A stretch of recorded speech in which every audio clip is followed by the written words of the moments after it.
Welcome back to the Self-Leadership series. In episode 1, we spoke about how leadership feels heavier in 2026.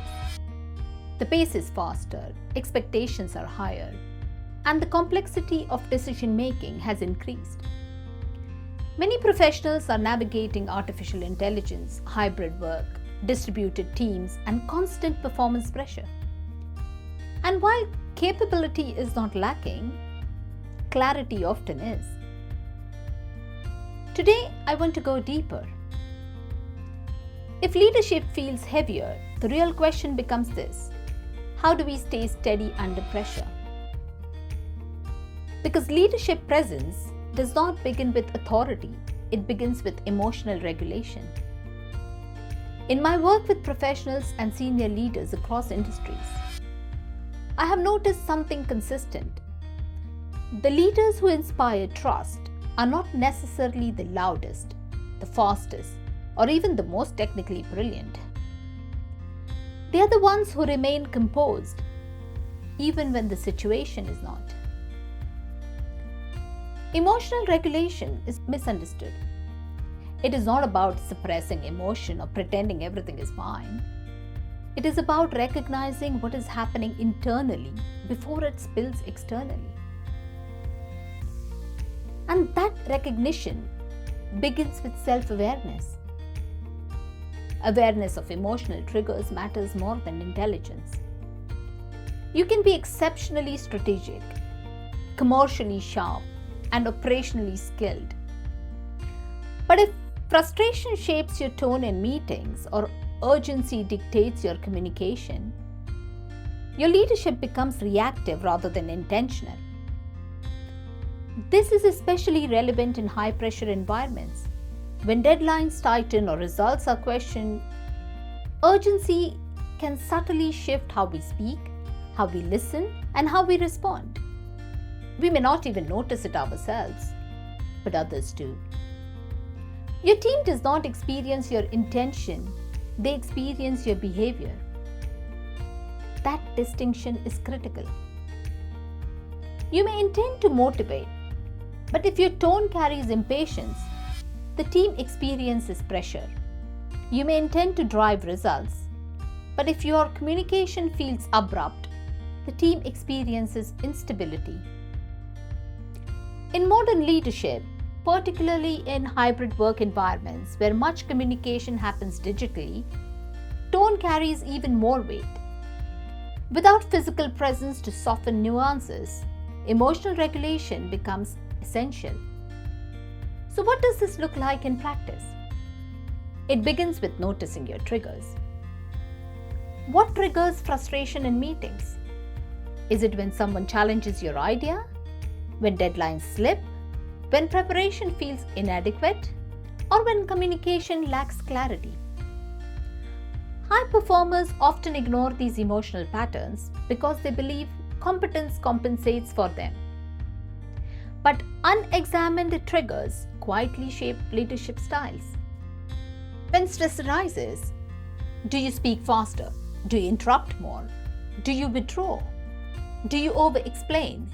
Do you tighten control? These are not character flaws, they are patterns, and patterns can be adjusted when they are acknowledged. There is also an important distinction between reacting and responding. Reacting is immediate and emotionally driven. It is shaped by urgency, ego, or pressure. Responding, on the other hand, involves a pause. Even a brief pause creates space for choice. That pause is the foundation of executive presence. Executive presence is not about appearance or voice alone. It is about steadiness. It is the ability to hold space when others feel unsettled. It is the ability to remain measured when information is incomplete. And that steadiness begins internally. In a world increasingly shaped by artificial intelligence and rapid automation, the human advantage is not speed. It is discernment. It is composure. It is the ability to regulate emotion so that decisions are aligned rather than impulsive. I've seen leaders undermine their credibility not because of poor strategy, but because of unmanaged emotion. A moment of visible frustration, a reactive email, a rushed decision delivered sharply. These moments accumulate. And the opposite is equally powerful. When a leader remains calm in uncertainty, the entire room recalibrates. When a leader listens fully before responding, trust increases. When a leader acknowledges pressure without transmitting panic, performance stabilizes.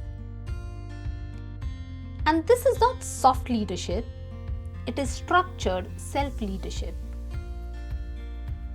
One of the most powerful practices I recommend is reflective questioning. At the end of a demanding week, ask yourself, where did I feel most triggered? How did I communicate under stress? Did I respond thoughtfully or react quickly? What impact did my behavior have on the team? These questions are not about self-criticism, they are about self-awareness. Because without awareness, behavior runs on autopilot.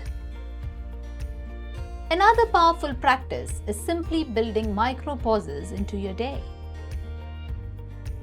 Before responding to a challenging email, pause. Before speaking in an intense meeting, pause. Before making a high-stake decision, breathe and ask whether urgency is clouding judgment. These moments may feel small, but they create insignificant leadership stability over time. High performers often believe they do not have time for this level of reflection. Ironically, it is the absence of reflection that creates inefficiencies. Reactive decisions require correction. Emotional missteps require repair.